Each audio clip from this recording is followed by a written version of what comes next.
Hello dear student, welcome to missile classes. Dear student, आज हम लोग देखने वाले हैं टर्म वन में किस तरह से टर्म वन और टर्म टू में किस तरह से आपसे साइंस में ऑब्जेक्टिव क्वेश्चन पूछे जाने वाले हैं। इसके रिगार्डिंग आज हम लोग डिस्कस करने वाले हैं टॉप 40 एमसीक्यू जो आपके पेपर में डायरेक्टली पूछे जाने वाले हैं। सो डियर स्टूडेंट, आज हम लोग देखेंगे वायरल प्रश्न। इसका मतलब होता है कि आपके पेपर में डायरेक्टली ये क्वेश्चन आपके पेपर में पूछे जाने वाले हैं। आज हम लोग देखेंगे पार्ट वन। इसके बाद हम लोग इसी तरह से एग्जाम से पहले इतना सारा साइंस का क्वेश्चन करेंगे डियर स्टूडेंट, ताकि आपके पेपर में टर्म वन का हो या टर्म टू का एक भी क्वेश्चन जैसे ना छूटे। सो डियर स्टूडेंट, 2023 के परीक्षा के लिए इसमें जबरदस्त तैयारी करवाए जा रहे हैं। तो बहुत सारे स्टूडेंट अभी तक हमारे इस प्लेटफॉर्म पे एडमिशन ले चुके हैं। अगर आप में से कोई स्टूडेंट ऐसे हैं जो एडमिशन नहीं लिए, तो डिस्क्रिप्शन पे ऐप का हमारे एप्लीकेशन का लिंक दिया हुआ है, वहां से जाकर आप डाउनलोड करके अच्छी तरह से आप स्टडी कर सकते हैं। सॉल्यूशन इससे पहले हम लोगों ने मैथ का 20 ऑब्जेक्टिव क्वेश्चन के देखे थे, और आज हम लोग फिर से ठीक टॉप 40 ऑब्जेक्टिव क्वेश्चन देखने वाले हैं। साइंस में, विज्ञान में किस तरह से आपसे क्वेश्चन पूछे जाएंगे। तो चलिए हम लोग बिना देर के क्वेश्चन की ओर मूव करते हैं। सो डियर स्टूडेंट, चैनल पर आप लोग नए आए तो चैनल को बिल्कुल सब्सक्राइब करके बेल आइकन को प्रेस करेंगे। साथ ही साथ उस स्टूडेंट तक इस वीडियो को शेयर करें जो अभी क्लास 10 में स्टडी कर रहे हैं, और आपके पेपर में मोस्ट इंपॉर्टेंट यही सब क्वेश्चन पूछे जाने वाले हैं। तो चलिए पहला क्वेश्चन की ओर आते हैं। पहला क्वेश्चन है, रासायनिक अभिक्रिया के दौरान किसी पदार्थ में ऑक्सीकरण का हास्य कहलाता है। तो इसे हम लोग क्या कहते हैं? तो याद रखिएगा ऑप्शन नंबर बी, अपचयन। याद रखिएगा अपचयन, ऑप्शन नंबर बी आपका सही उत्तर होगा। आते हैं अगला प्रश्न की ओर। सो डियर स्टूडेंट, इसी तरह से आपके पेपर में क्वेश्चन पूछे जाएंगे, तो एक भी क्वेश्चनों को आप लोगों को स्किप नहीं करना है। क्वेश्चन नंबर 2 है। क्वेश्चन नंबर 2 जो वेरी इंपॉर्टेंट क्वेश्चन है कि निम्न में से कौन अभिक्रिया का लक्षण नहीं है। तो कौन जो है वो अभिक्रिया का लक्षण नहीं है? तो ऑप्शन नंबर डी सही उत्तर होगा। अभिकारकों का तापक्रम स्थित रहना, ऑप्शन नंबर डी इसका राइट आंसर होगा। आते हैं अगला प्रश्न की ओर। अगला क्वेश्चन आपके पास question number 2। Dear student, question number 2 यहाँ पे निम्न में से कौन अभिक्रिया का लक्षण नहीं है? तभी हम लोग जस्ट डिस्कस किया, ऑप्शन नंबर डी इसका सही उत्तर होगा। आते हैं अगला क्वेश्चन की ओर। अगला प्रश्न है क्वेश्चन नंबर 4 कि Fe2O3 plus 2Al equal to Al2O3 plus 2Fe के ऊपर दी गई अभिक्रिया किस प्रकार की अभिक्रिया है? तो ये जो अभिक्रिया है वो आपका हो जाएगा विस्थापन अभिक्रिया, ऑप्शन नंबर डी इसका राइट आंसर होगा। सो डियर, हमारे एप्लीकेशन, हमारे ऐप के माध्यम से आप लोगों को बहुत ही अच्छी तरह से पढ़ाया जा रहा है, जिसका फी मात्र डियर स्टूडेंट 199 रुपया है, जिसमें डियर स्टूडेंट आप लोगों को A to Z question provide किए जा रहे हैं। हमारे प्लेटफॉर्म के टीचर वो क्वेश्चन आप लोगों को प्रोवाइड कर रहे हैं जो आपके पेपर में डायरेक्टली पूछे जा रहे हैं। तो आप लोग चाह रहे डियर स्टूडेंट कि हमें एडमिशन लेना है, तो डियर स्टूडेंट इस नंबर पे आप लोग व्हाट्सअप करें 9122288860 पर आप लोग व्हाट्सअप करके अधिक से अधिक जानकारी प्राप्त कर सकते हैं। आते अगला क्वेश्चन की ओर डियर स्टूडेंट। अगला क्वेश्चन है आपके पास क्वेश्चन नंबर 6 कि प्रकृति गैस का दहन किस प्रकार का रासायनिक अभिक्रिया है? जो आपका प्रकृति जो गैस है उसका दहन किस प्रकार का रासायनिक अभिक्रिया है? तो ऊष्माक्षेपी अभिक्रिया, ऑप्शन नंबर आपका बिल्कुल सही उत्तर होगा सी। आते हैं अगला क्वेश्चन की ओर। अगला प्रश्न है आपके पास क्वेश्चन नंबर 7, श्वसन किस प्रकार की रासायनिक अभिक्रिया है? जो हम लोग श्वसन, जो सांस लेते हैं, वो किस प्रकार की रासायनिक अभिक्रिया है? तो उपचयन। क्या हो जाएगा? उपचयन। आपके पेपर में डियर इसी तरह से क्वेश्चन पूछे जाएंगे। ये क्वेश्चन 2022 के पेपर में पूछे गए थे, तो इसी प्रकार से आपसे क्वेश्चन एग्जाम में पूछे जाने वाले हैं। अगला प्रश्न है क्वेश्चन नंबर 8 कि रासायनिक समीकरण को उपयोगी बनाने के लिए निम्न में से कौन उपयुक्त नहीं है? तो उपयुक्त जो नहीं है उसको बताना है। सूत्रों को मृत भाषित लिखना, ऑप्शन नंबर आपके बिल्कुल सही उत्तर होगा डी। नेक्स्ट क्वेश्चन की ओर आते हैं। क्वेश्चन नंबर मोस्ट इंपॉर्टेंट है 9 नंबर। निम्न में से कौन सी सूचना रासायनिक समीकरण से प्राप्त नहीं है? तो कौन सी सूचना जो रासायनिक समीकरण से प्राप्त नहीं होती है? तो ऑप्शन नंबर ए प्रकृति, याद रखिएगा प्रतिक्रिया के रंग। आते हैं अगला क्वेश्चन की ओर। डियर इसी तरह से हम लोग एसएसटी को भी देखेंगे, मैथमेटिक्स को भी देखेंगे, और आपका इंग्लिश देखेंगे, हिंदी देखने वाले हम लोग। इसी तरह से मैं वो क्वेश्चन आप लोगों को डायरेक्ट डियर बताने की कोशिश कर रहा हूँ जो आपके पेपर में डायरेक्टली पूछे जा रहे हैं। तो अगर आप लोग चाह रहे हैं कि सर हम लोगों को इसी तरह से क्वेश्चन प्रोवाइड करें, तो चैनल को बिल्कुल आप लोगों को सब्सक्राइब कर लेना। आता है अगला क्वेश्चन 10 नंबर। ऐसा समीकरण जिसमें तीर के चिन्ह के दोनों ओर तत्वों के परमाणुओं संख्या समान नहीं हो, तो उसे हम लोग क्या कहते हैं? जो अगर समान नहीं है तो उसे हम लोग बोलते हैं क्या? असंतुलित। याद रखिएगा असंतुलित समीकरण। आता है अगला प्रश्न की ओर। क्वेश्चन नंबर 11 है, निम्न में से कौन सा समीकरण संतुलित है? तो कौन सा समीकरण, एक ही ऑप्शन है बी नंबर जो संतुलित है, क्योंकि 2 हाइड्रोजन, यहाँ पे भी 2 हाइड्रोजन है, 2 क्लोरीन, तो यहाँ पे भी 2 क्लोरीन है, तो ये होगा संतुलित समीकरण। आते हैं अगला क्वेश्चन की ओर। इसी तरह से आपके एग्जाम में बैलेंस करने के लिए भी पेपर में पूछे जाएंगे सब्जेक्टिव क्वेश्चन में। सोडियम हाइड्रोक्साइड और हाइड्रोक्लोरिक अम्ल की अभिक्रिया से सोडियम क्लोराइड और जल बनते हैं, यह कौन सी अभिक्रिया है? ये जो अभिक्रिया है इसको नाम बताना है, उदासीन अभिक्रिया। क्या हो जाएगा? ऑप्शन नंबर बी इसका सही उत्तर हो जाएगा। आते अगला प्रश्न की ओर। नेक्स्ट क्वेश्चन है क्वेश्चन नंबर 14, विकृत गंधिता के लिए उत्तरदायित्व अभिक्रिया कौन सी है? तो कौन सा है? तो याद रखिएगा तेल, वसा और ऑक्सीकरण, ऑप्शन नंबर ए इसका राइट आंसर होगा। आते हैं अगला प्रश्न की ओर।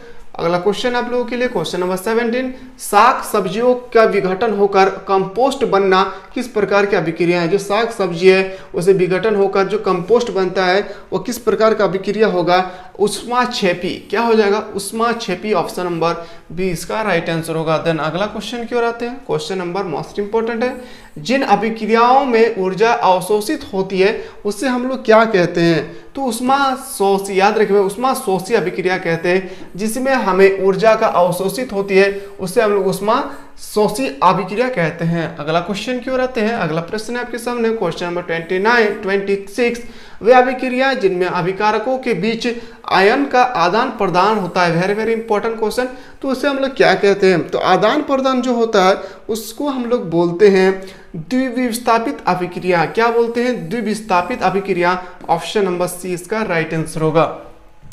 आते हैं अगला क्वेश्चन की ओर। 27 आपके पास, निम्न में से कौन अभिक्रिया के लक्षण है? जो क्वेश्चन है बहुत इंपॉर्टेंट क्वेश्चन है, तो याद रखिएगा इनमें से सभी इसका सही उत्तर होगा, ऑप्शन नंबर डी। देन अगला क्वेश्चन की ओर आते हैं। अगला प्रश्न है क्वेश्चन नंबर 28।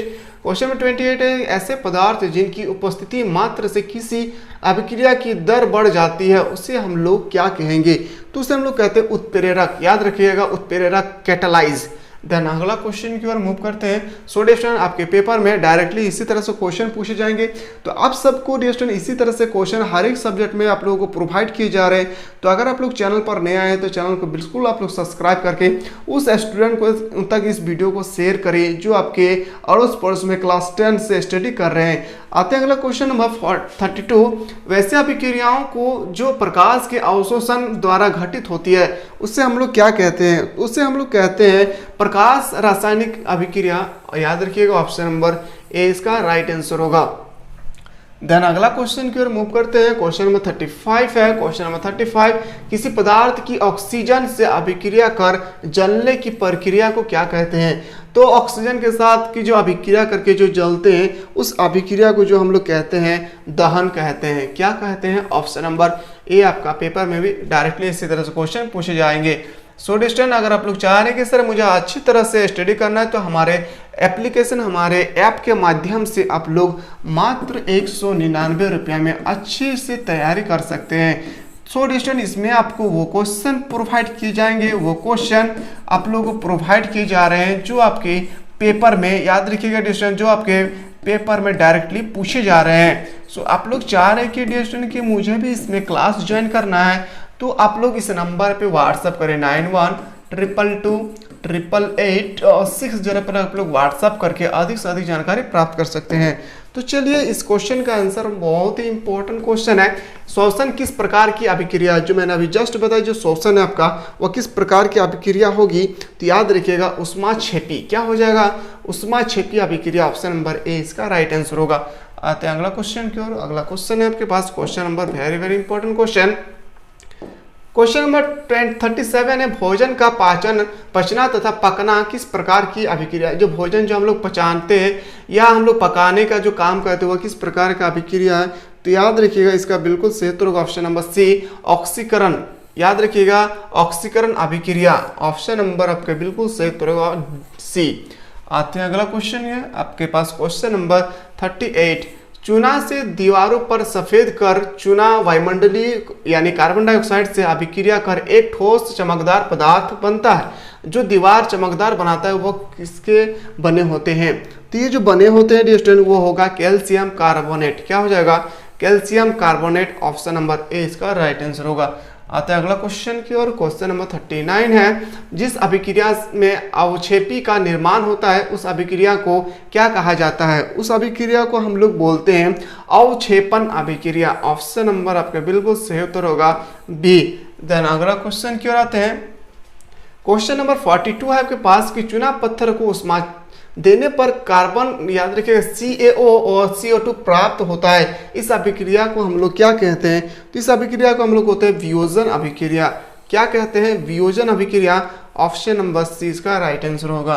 देन अगला क्वेश्चन की ओर आते हैं। अगला प्रश्न है आपके सामने 44, उपचयन अपचयन अभिक्रिया को क्या कहते हैं? जो उपचयन और अपचयन होते हैं उस अभिक्रिया को कहते हैं रेडॉक्स अभिक्रिया। और ये क्वेश्चन आपके 2022 के पेपर में डायरेक्ट पूछे गए थे। आते हैं अगला क्वेश्चन की ओर। और अगला प्रश्न है आपके सामने क्वेश्चन नंबर 45, रासायनिक समीकरण अभिक्रिया का जो है वो क्या संक्षिप्त रूप है, सांकेतिक रूप है, पूर्ण रूप है, या इनमें से कोई नहीं? तो इस क्वेश्चन का आपके बिल्कुल सही उत्तर होगा संक्षिप्त रूप है। ऑप्शन नंबर ए इसका राइट आंसर होगा। देन अगला प्रश्न की ओर आते हैं। और अगला क्वेश्चन आपके पास क्वेश्चन नंबर 46, क्वेश्चन डेस्टिनेशन की संचारण किस प्रकार का अभिक्रिया है? जो संचारण है आपका वह किस प्रकार का अभिक्रिया है? तो यह अभिक्रिया हो जाएगा आपका उपचयन अभिक्रिया। क्या हो जाएगा? उपचयन अभिक्रिया। ऑप्शन नंबर डी आपका सही उत्तर होगा। सो स्टूडेंट, अगर आप लोग चाह रहे कि सर इसी तरह से हम लोगों को SST साइंस, या आप चाह रहे कि सर मैथमेटिक्स में भी इसी तरह से, या आप चाह रहे कि सर इंग्लिश में हम लोगों को इसी तरह से कवर करवाएं, ताकि आप हमारे पेपर में डायरेक्टली वो क्वेश्चन आए जो आप लोग सर बता रहे हैं, तो इसके लिए आपको पेड कोर्स परचेस करना होगा, जो हमारे ऐप के माध्यम से आप लोगों को प्रोवाइड किए जा रहे हैं। मात्र 199 रुपया में वो क्वेश्चन प्रोवाइड किए जा रहे हैं जो आपके पेपर में डायरेक्टली पूछे जा रहे हैं। तो सो स्टूडेंट, अगर आप लोग चाह रहे हैं कि सर मुझे एडमिशन लेना है, तो नीचे डिस्क्रिप्शन में स्टूडेंट हमारे एप्लीकेशन का लिंक दिया हुआ है, वहां से जाकर आप अच्छी तरह से देख सकते हैं। तो स्टूडेंट, आज हम लोग जो दिख रहे हैं, आज का जो क्वेश्चन है क्वेश्चन नंबर 53, परख नली में बेरियम हाइड्रोक्साइड और अमोनिया क्लोराइड को 2:1 के अनुपात में मिलाया जाता है। परख नली को छूने पर ठंडा महसूस होता है, तो बताए दे कि यह किस प्रकार का अभिक्रिया है। तो ये जो अभिक्रिया है, इस क्वेश्चन का बिल्कुल आपका राइट आंसर आपको बताना है। तो याद रखिएगा ऊष्माक्षेपी अभिक्रिया। क्या होगा? ऊष्माक्षेपी अभिक्रिया। सो स्टूडेंट, अभी तक हम लोगों ने 53 में 40 क्वेश्चन को हम लोग ने देखे MCQ, जो आपके पेपर में डायरेक्टली पूछे जाने वाले हैं। वो क्वेश्चन आज मैं बताने की कोशिश किया हूं, और उम्मीद करते हैं कि मैं फिर आगे इसी तरह से क्वेश्चन में वो क्वेश्चन आप लोगों को बताऊं जो आपके पेपर में डायरेक्टली पूछे जाने वाले हैं। तो सो स्टूडेंट, अगर आप लोग चाह रहे हैं कि सर इसी तरह से हम लोग को क्वेश्चन प्रोवाइड करें, तो आप लोग बिल्कुल चैनल से जुड़े रहे। चैनल पर नया है तो चैनल को बिल्कुल सब्सक्राइब करके बेल आइकन को प्रेस करें, और साथ ही साथ उस स्टूडेंट का इस वीडियो को शेयर करें जो क्लास 12 में, क्लास 10 में, क्लास 11 में स्टडी कर रहे हैं। तो चलिए हम लोग इसी के साथ मिलते हैं न्यू वीडियो में। तब तक के लिए जय हिंद, जय भारत।